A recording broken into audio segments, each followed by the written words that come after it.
We've just drew with the shit that is Newcastle United 1-1 at St James's Park. Which means we're 7 points behind Arsenal, even though we do have 2 games in hand, which will be against Brentford and Brighton. And it was a bad performance and an embarrassing result. Disgusting, in natural fact. Because we should have went there and did what Man City did a week ago or so, where they beat them 4-0. We made Newcastle look like Barcelona out there tonight. Embarrassing. On to the goals of the game.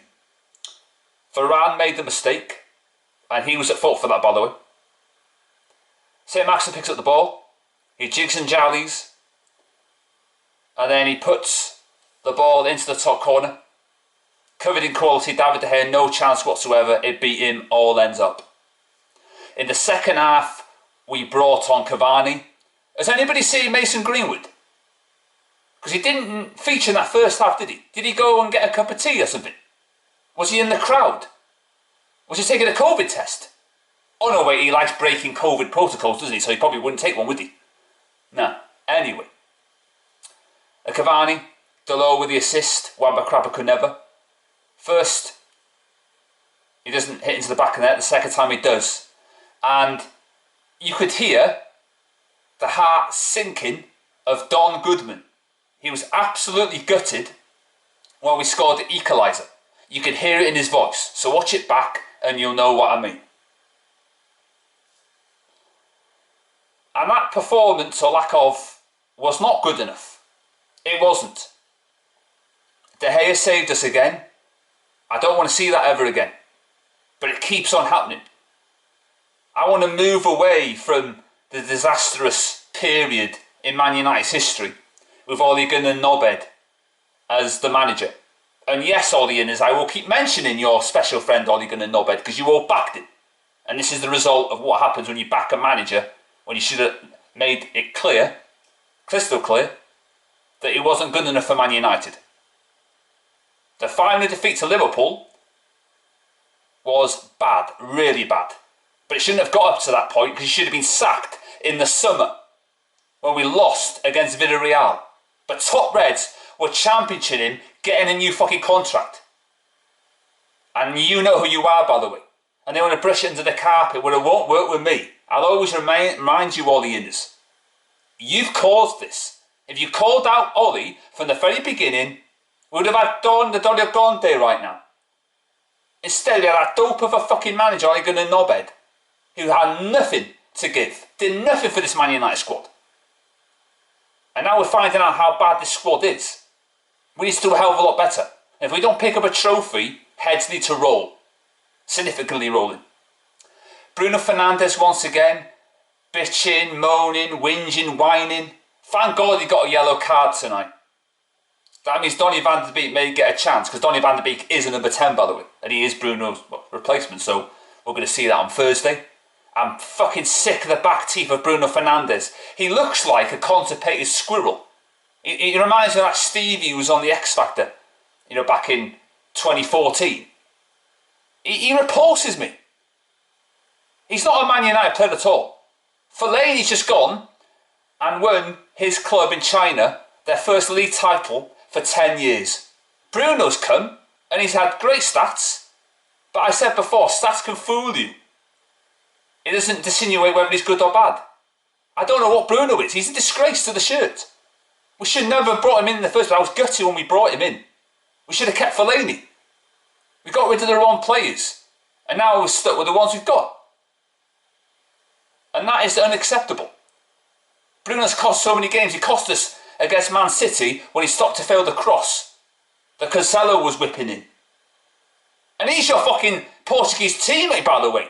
So you should know what he does in training. Because you train with the guy all that time. He needs to go in the summer. Take Maguire with you.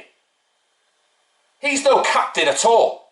The only captain he is the Star Trek Enterprise. And that's a fictional sci-fi drama. It ain't real. Like Jack Canori, it ain't real. It's a story, it's a fable. He should not be playing for Man United. We've got 3 criminals, by the way, in that squad.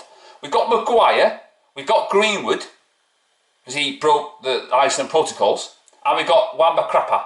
3 players we've got who should have, got jail term. 3 players. Get a couple more, and we could have the fucking full 11, the prison 11. It's a disgrace, this club. The low and tellers of the future, Wan-Bissaka and Porky Pig are in the dim and distant past. I did say to you, Luke Shaw fanboys, didn't I? I told you a couple of years ago, I'm going to buy my time, and eventually, I've got what I wanted. Shaw is a distant memory, so is Wan-Bissaka. But I can't tell people, Wan-Bissaka's going to prove a lot of people wrong. Martial's going to prove a lot of people wrong. How's that gone for you? You got that wrong, didn't you, you prick? Yeah, you know what I'm talking about. Do you know what? I was listening to the radio, and guess what? You never believe this. There was a guy, and guess what his name was? His name was Brent. I mean, what are the chances? You know what I mean? I mean, who the hell, right, would christen, right, their son Brent? I mean, you wouldn't, would you? You'd be embarrassed, wouldn't you? I mean, you would change your name by default, wouldn't you? After you're 18. Very strange, isn't it? Odd that. Oh, doesn't Sterling come from Brent as well? Oh, didn't Ricky Gervais play a character called Brent in the Office, didn't he? Strange that. Even the presenter who got the phone call was going, oh, is it Brent? Are you from Brent or is your name Brent? The mind boggles, doesn't it? Anyway, I digress. I thought McTominay was patchy. Could have done better. Cavani was good. Rashford, there's got to be a conversation about Rashford. He's not good enough for Man United at this moment in time. He needs to buck his ideas, but he needs to get back in the race because that's life. He's lucky that he wasn't pulled off at half time because he is not doing what's required. And I said before, he's be very careful that he doesn't have his off-field commitments overshadowing his on-the-pitch commitments. You've owned the Tory government. Good for you. But what he also has done is sticked his neb in, right, with that, that riot where that young girl died in London. You know? That tragic event.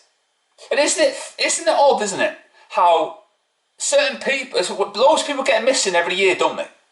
So why are 1 or 2 people they care about that they go missing, but others they don't? I remember you got milk cartons back in the day when it was showing the missing person. Is it because it's a woman? Is that why? Because when the women goes missing, oh yeah, oh we want to do something about that, oh we want them to get safe and well, but when it's a guy, nah, the table's turned a different direction, doesn't it? Yeah. Anyway, I'm going off topic there, But yeah, I'm frustrated. I'm not going to blame Ralph, but Rashford, you need to get your act together and stop commenting on tragic events that don't matter to you or shouldn't matter to you at all. So yeah, you need to get your head focused on the matter in hand, is getting Man United to the top 4 or winning a trophy. Because at this moment in time, you should be out. And that is for everybody who doesn't want to play under Ralph Rangnick and doesn't want to do the hard work to get there. And Martial is finally leaving. Come on! I've been waiting for this moment for so long. Martial's gone, top Reds. I win, you lose. I did say Martial's shit. And I can't wait when he goes. Get rid of the actual Deadwood. And we got that. And I'm so happy. So yeah, that's it. We drew 1-1 with Newcastle. You're still going down to the Championship. I hate Newcastle. You should never got rid of Steve Bruce. Goodbye.